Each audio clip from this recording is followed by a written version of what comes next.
Hey guys, how are you? Hope you're all doing very well. This afternoon I'm going to be doing a review of an action comedy from Denmark, Danish language English subs. There's also a lot of English language in there as well. Released in the year 2009, directed by Thomas Willem Jensen, and this movie is called At World's End. So it's not to be confused with the Simon Pegg film of a similar name. So yeah, At World's End is in fact the Danish comedy I'm talking about. So the movie starts off in Indonesia. You've got this flower. Now this flower is said to have special powers, and there is one guy who is hiding in the forest that is absolutely obsessed with this flower for a reason I'm not going to go into. So there is a documentary crew who are doing a documentary on the wilderness in Sumatra, which is where the film takes place.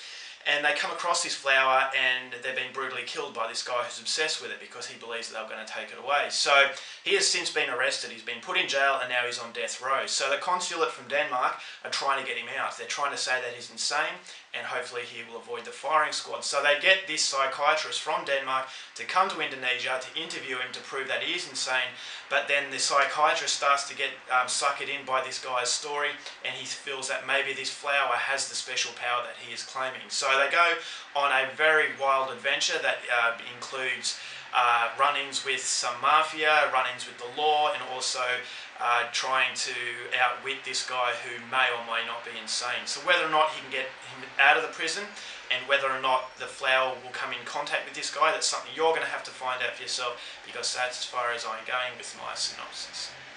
Now my thoughts of At World's End. I wasn't disappointed with this film.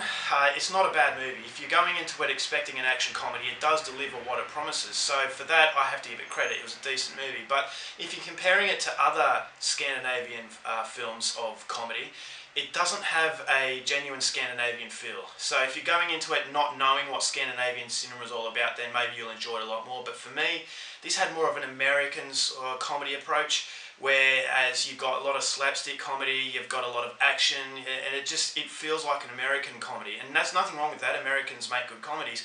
But when you see this movie, you think to yourself, well, I've seen this all before. You know, it has been done time and time again, whereas in the typical Scandinavian humour is deadpan.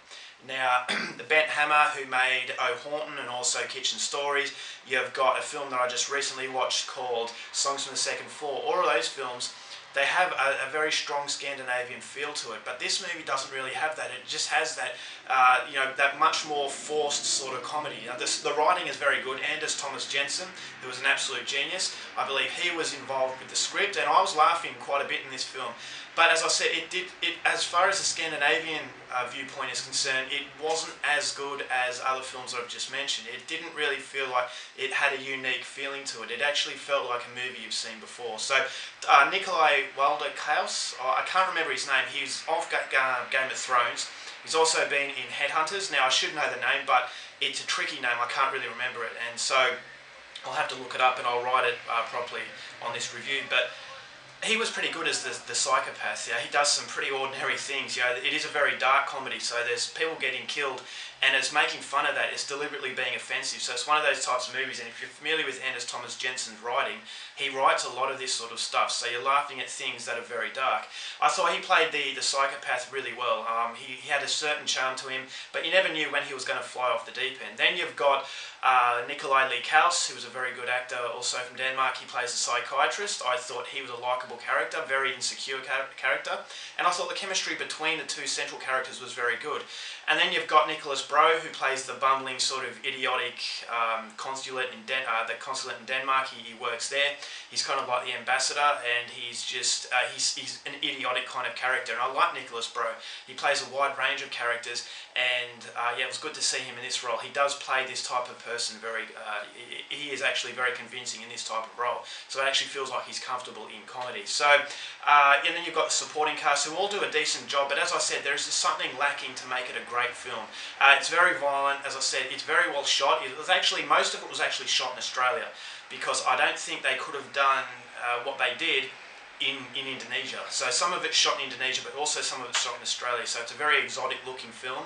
I will appreciate that. It is not a grey sort of movie. It's not a movie that's trying to make you feel depressed. It is a movie that's trying to have fun, and you will have fun with it. As I said, bright colouring. and it does go through at quite a rapid rate.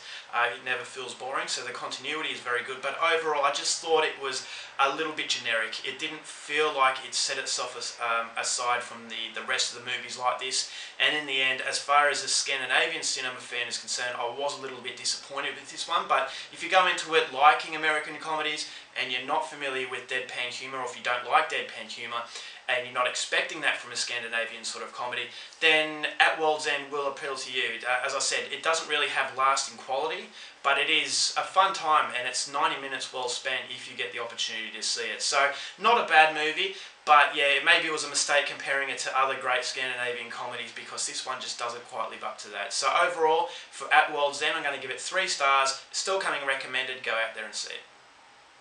Alright guys, that's my review. Hope you enjoyed. Till next time, keep watching movies, and I'll see you later. Bye.